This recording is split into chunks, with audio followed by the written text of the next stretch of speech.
Տեր Աստված վշտացավ Իսրայելի համար և նրանց գերեվարեց Բաբելոն։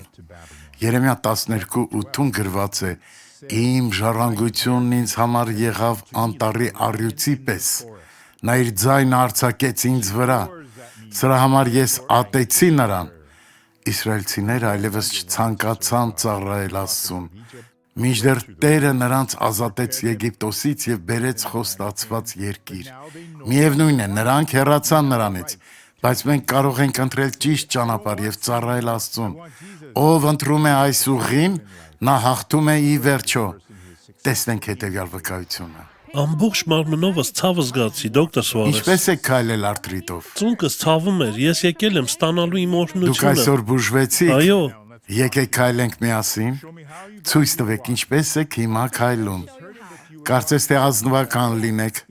Մարդիկ նույնիսկ չէին հավատում, թե որքան եք փոխվել։ Ահա եւ վերջ։ Ամեն ինչ ավարտվեց, փառք Աստծուն։ Աղոթենք, Հայր,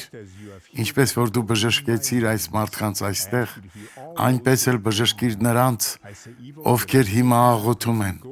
Չարին հրամայում են, որ հեռանա այլևս չվերադառնա։ Տեր Աստված օրհնում է քեզ այսօր։ Ամեն։